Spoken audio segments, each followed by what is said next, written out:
So this is Warren Berry of Instinctive Solutions, and we want to welcome you to episode number 4 of the Better the Pond Pondcast. And we're here to celebrate incredible people who are doing amazing things to lead the charge of generosity. And today I am honored to have with my guest, Mr. Stu Starkey. Stu is the CEO and president of the Two Men with Big Hearts Moving Company. He hails out of Winnipeg, Manitoba.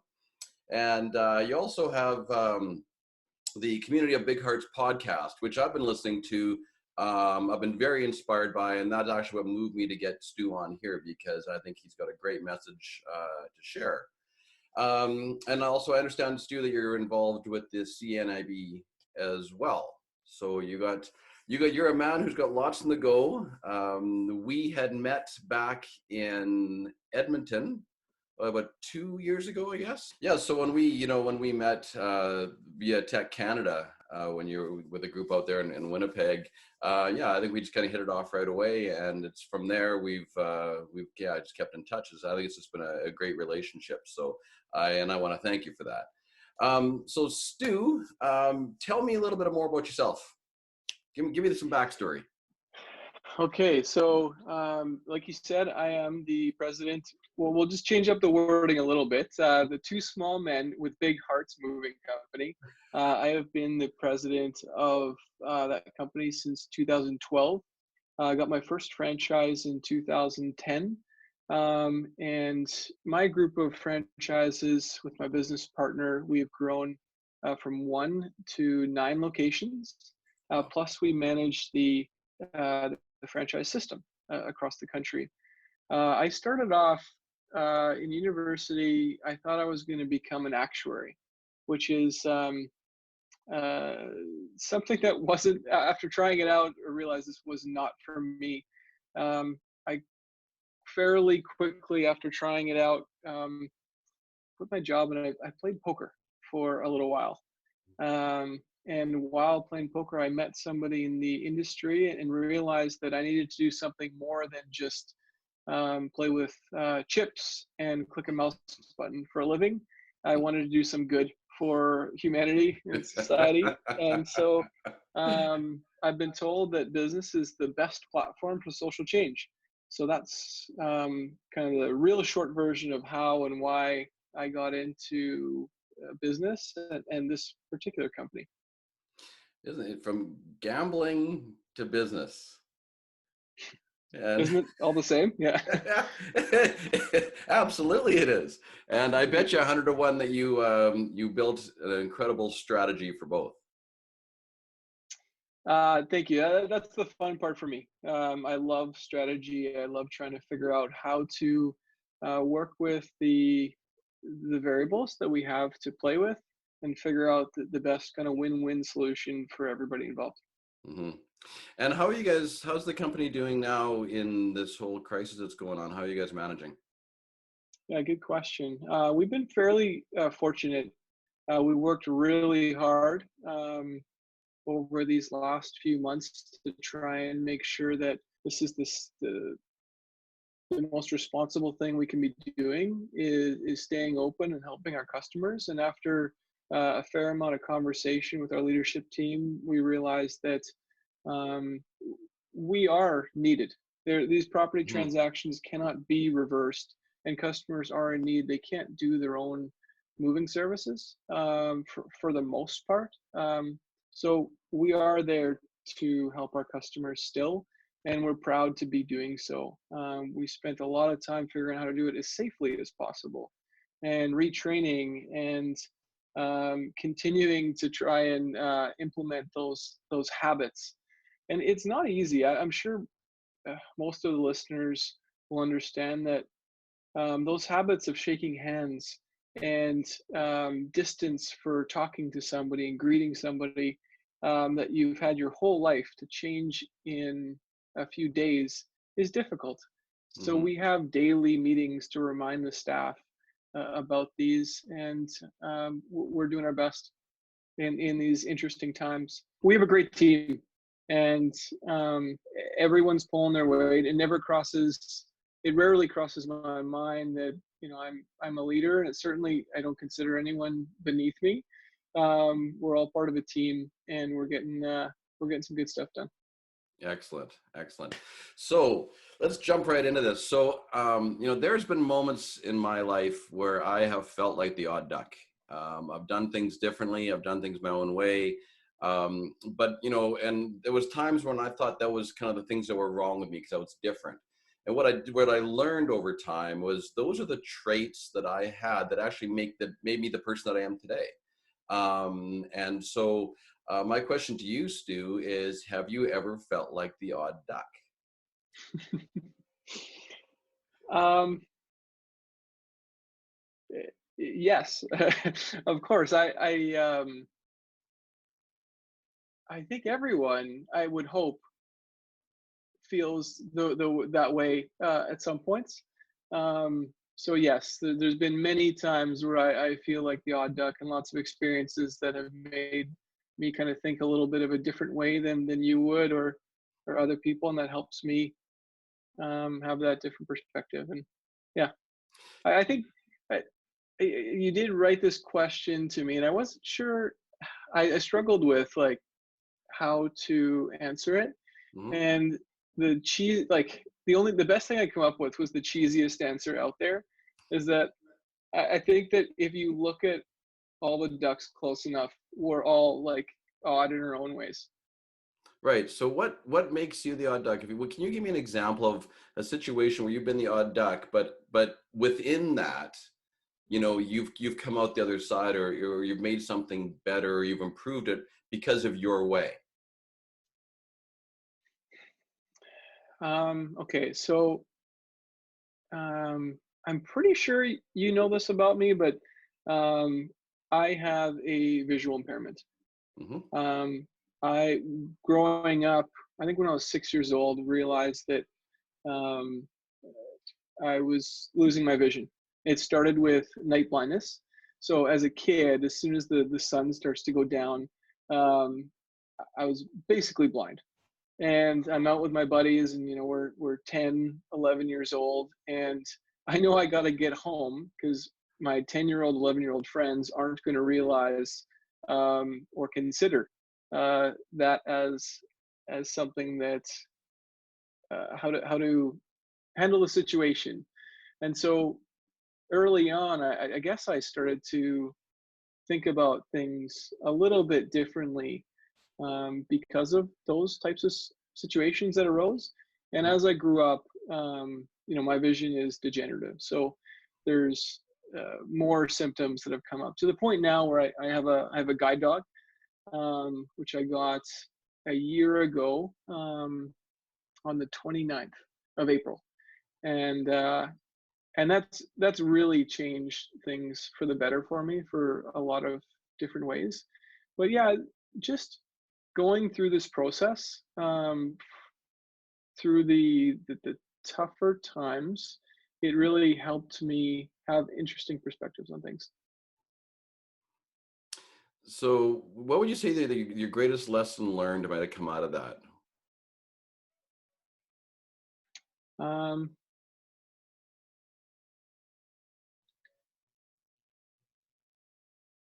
it's that things are never as bad as you fear they are going to be. When I first learned what the implications of this was going to be, I was actually told the full implications that this was degenerative when I was 18. Wow. Um, and that kind of being dropped on someone who's still kind of figuring out how to fit in and uh, have a purpose, it it's a heavy weight to carry because you're part of your brain that um, uh, tries to make you safe, thinks about all the worst things that can happen. And so that certainly weighed on me for some time.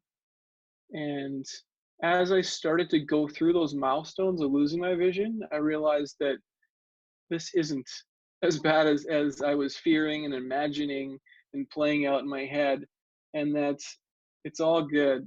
And on the like another positive thing I learned through this is that um, people are extraordinarily adaptable, that no matter what challenge that's thrown your way, there is a way to figure your way through it and feel um, feel purposeful, productive, and normal to some extent. Hmm. That is such an interesting quote, Stu. Things are never as bad as we make them out to be. You know, our heads tell us stories of all the bad, and when we actually get through it, you can look back and go, huh, that wasn't near as bad as I thought it was going to be, right?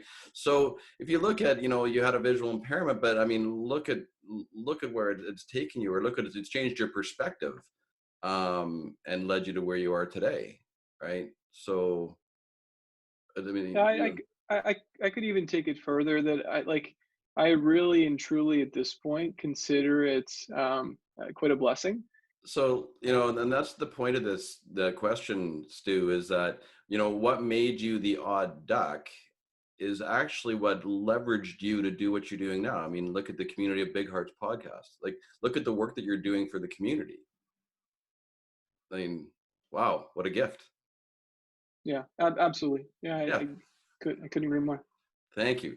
So can you tell me about a time in your life when someone has done something for you that's made a real and true impact? One thing that was quite transformative for me was joining parasport. When I found out that my vision had decreased to a point where um, I was able to participate in sport for people with some form of disability, I joined rowing and a few other sports. But I ended up traveling quite a bit with this parasport, and I got to meet so many people that had to overcome different types of adversity. And every single, you talk about odd ducks. From the outside looking in, these individuals are some of the oddest ducks out there. And they have to overcome this what looks like so unusual, being in a wheelchair or missing a limb, or some limbs being longer than others, or so it creates all these like really unique obstacles that they have to overcome. And when you get them together as a community, it's so inspirational, especially being part of it. You realize that there's no excuses, that should be able to get in your way to accomplish the things that you want to do.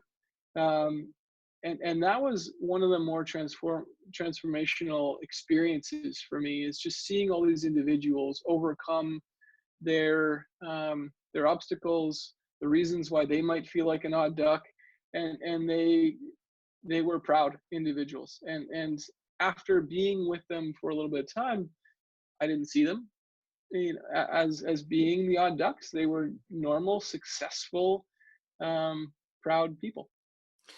And that's my point too. We're all odd ducks. Yeah. We're all odd ducks, right? And that's the beauty. That's the magic, right?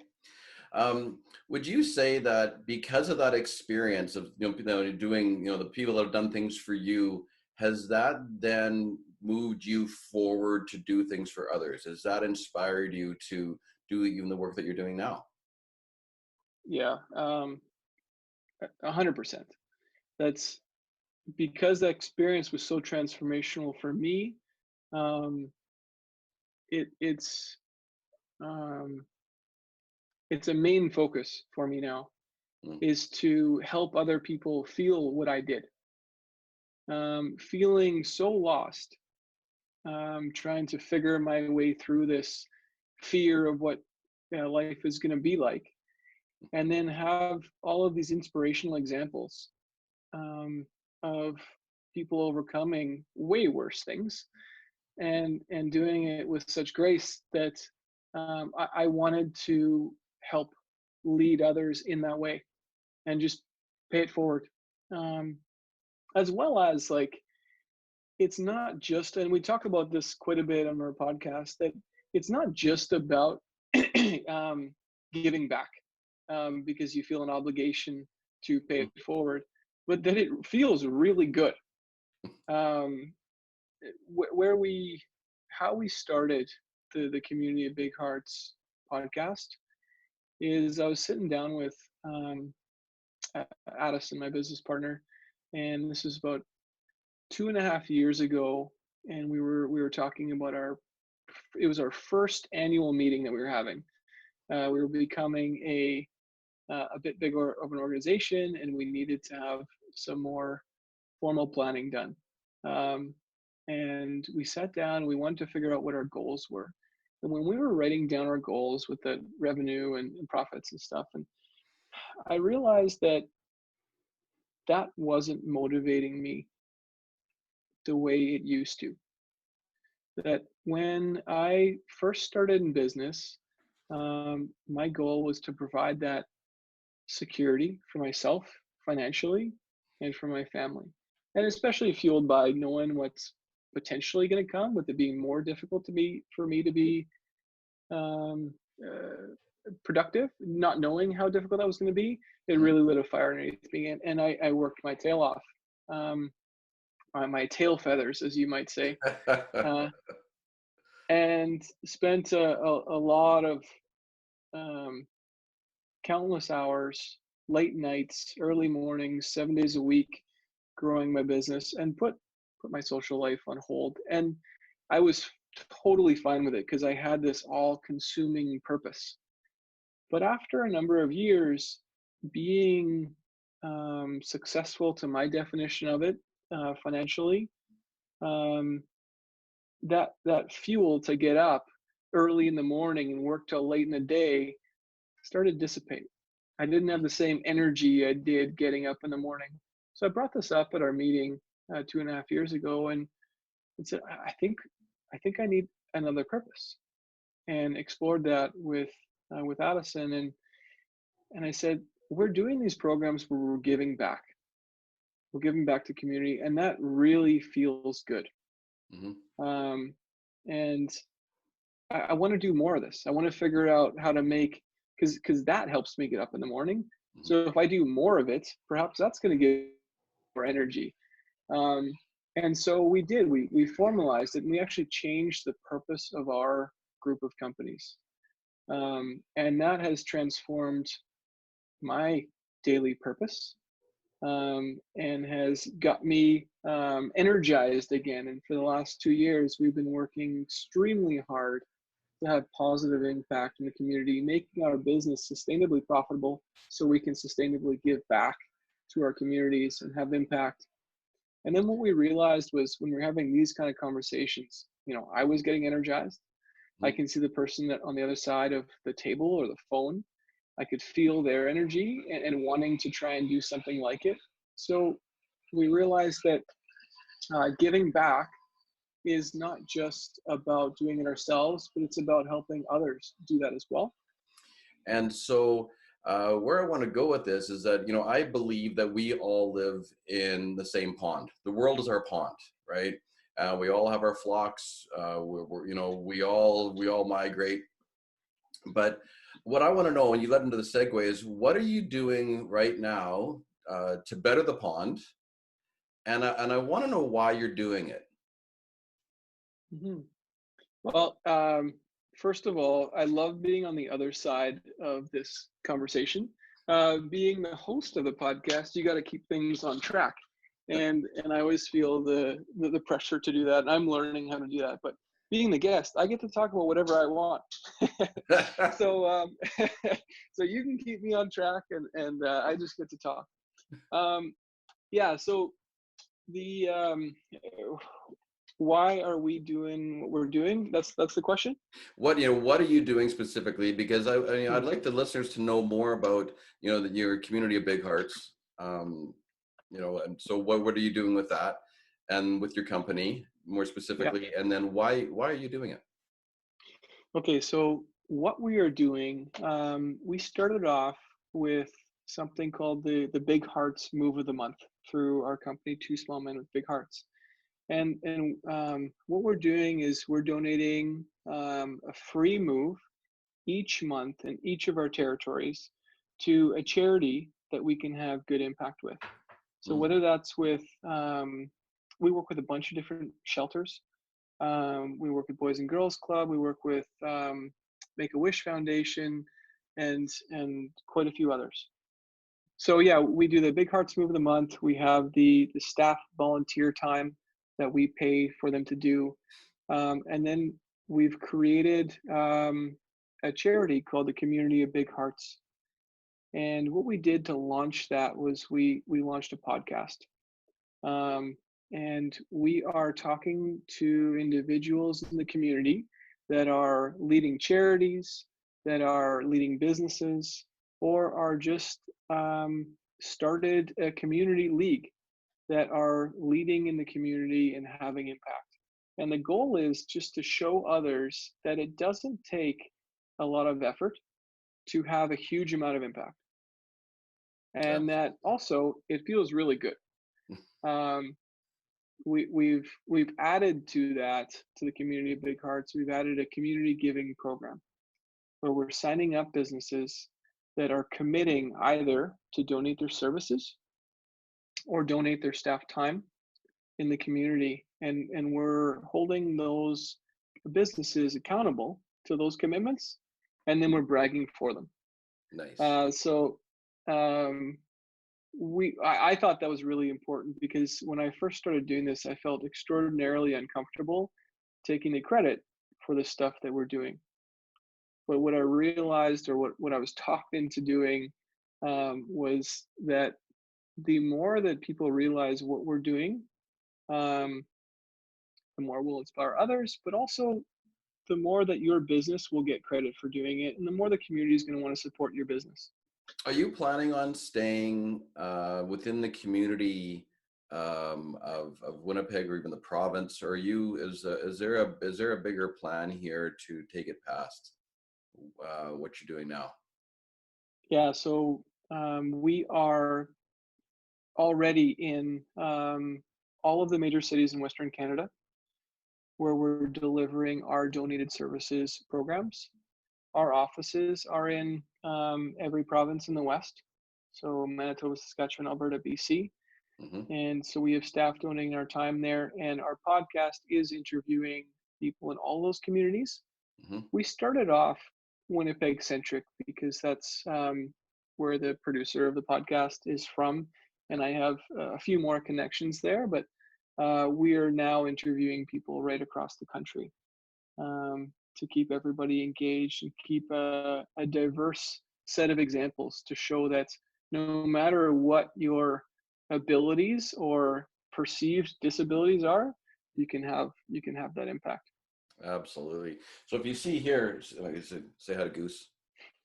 He Hey, hasn't got a, Goose. he hasn't got a name yet. We're working on it. I think Waddle is what we're going for right now. But if you see the map behind me, my goal is to have that entire map scratched off by the time I die, where we've bettered the entire pond, and uh, Hmm. and that's where I'm looking for help from other people. So we're in the Dominican Republic. We might be doing some stuff in Mexico, and who knows where this is going to go. And that's the goal. That Goose is going to travel the world, and we're going to better the pond in the entire world. So you're already doing it nationwide already. I can't wait to see where you'll take it next. One of the exciting things that we have in the pipeline, and we've only alluded to it, um, but this idea of what I'll describe next came from interviewing a potential guest for our podcast. It's somebody that I crossed paths with 10 years ago.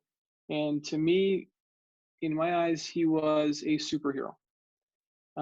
He was, when I was about 20 years old, I watched him grow his business, um, which was a chain of fitness studios for elite athletes. Mm-hmm. And he ended up doing a few other businesses, all while having a big network of people who were volunteering for charity causes that he thought were important. And he ended up having a slip and fall and having a concussion, and he's been sidelined pretty severely for the last 3 years. Hmm.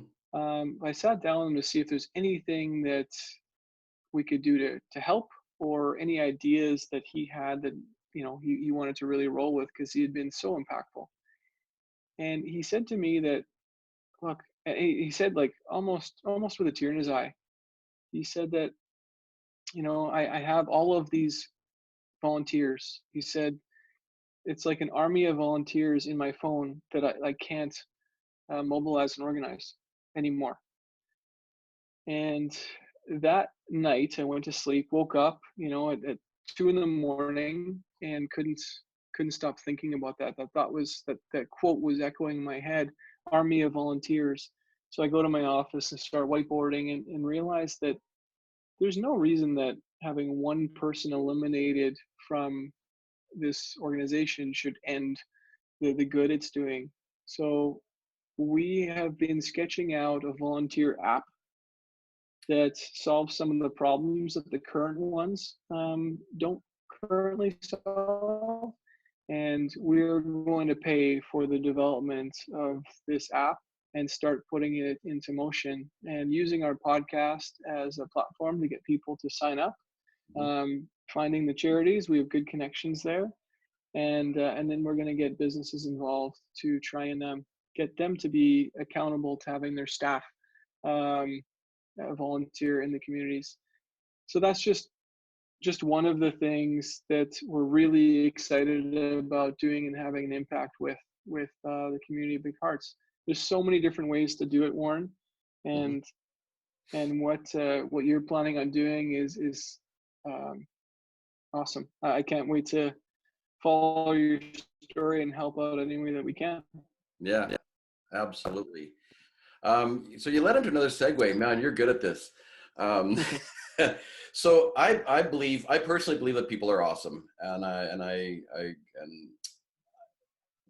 think everyone has a superpower. Everyone has a unique ability. Everyone has a unique superpower. Um, so what would you say what would you say your superpower is, Stu? Hmm. um, I'm a problem solver. It, sometimes, to my wife's frustration, it if you give me a problem, I'm gonna go try and solve it through strategy and putting the different pieces together to try and come up with a win-win solution. And um, I can't turn it off. Uh, so yeah, I mean that is one of my better skill sets for sure. Is there a superpower that you wish you had? uh, Flying. Flying? Uh, when I was a kid, I always dreamed about flying. And that's the first thing that comes to mind. Excellent. So what do you dream about? What do you dream about the future, Stu? You're the guru and you have the crystal ball, and what's your thoughts of the future? Where do you see things going? My dream for our future is we're going to keep growing our organization so that we can become a larger platform to be able to create more social change. Hmm. And we have a few more services that are launching coming up this year. And we want to, in 3 years from now, our group of businesses, we want to be donating 1 million a year in services. Wow. Um, and so that's our strong vision for 3 years from now. Um, yeah, I vision for the future is just to keep growing that footprint, thinking about a new way to do business. That it's just not about accumulating wealth. It's about accumulating impact that you can have, and helping others that really need it. Government's there for good reason, but they're not set up. They don't have the infrastructure to have the same impact that we do, where we accumulate skills, grow efficient organizations and structures, and then we can dedicate those teams with some capacity to helping our communities in the most efficient way that I know how.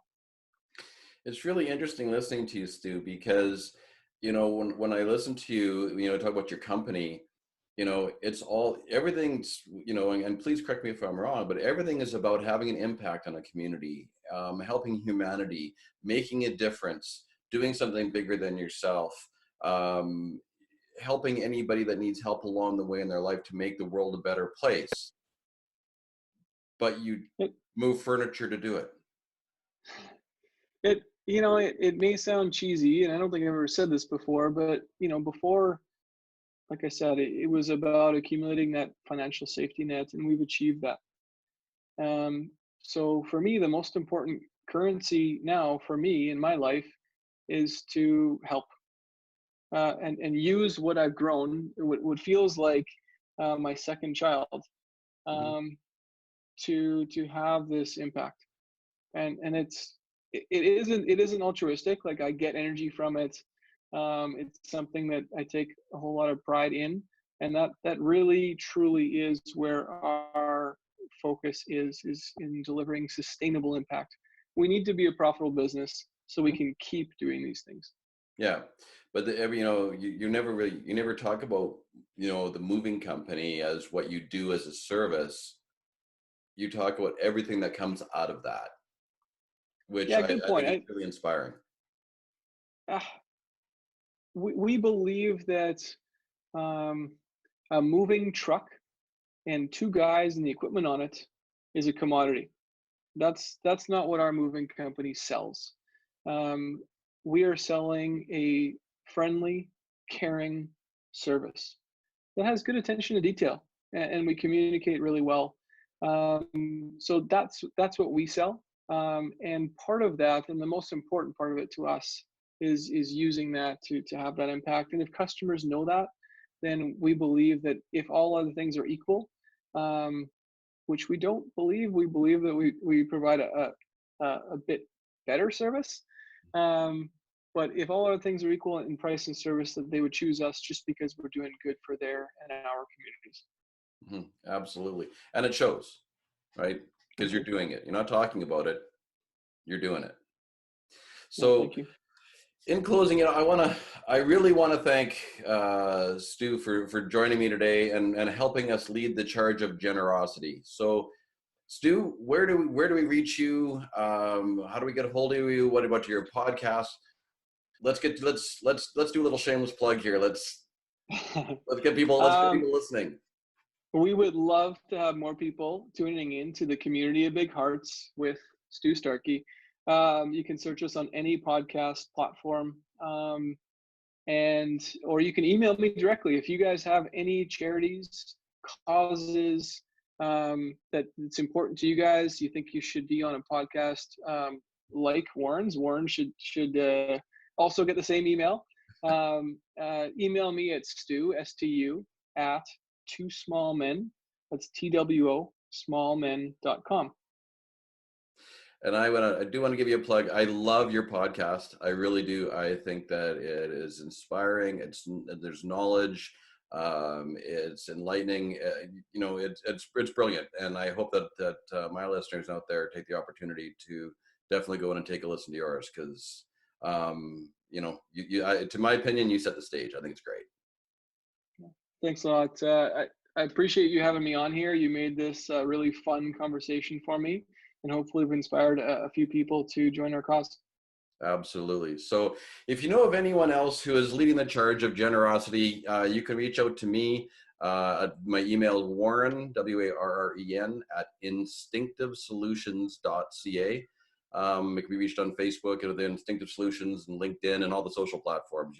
I'm not that hard to find. So again, Stu, thank you so much for taking the time to do this today. I think we'll be in touch, because I think we can really help each other better the pond, and we can brainstorm a couple ideas, and who knows where this will go. Hopefully, Goose will travel the world, and you can be a part of that. So that'd be great. Can't wait to keep following your adventures. Thanks, All right, Warren. all right. So we're gonna sign out here with Stu Starkey from Two Small Men, And this is Warren Berry from Instinctive Solutions, and where we're going to take you beyond the pond to better the pond, because we're better together.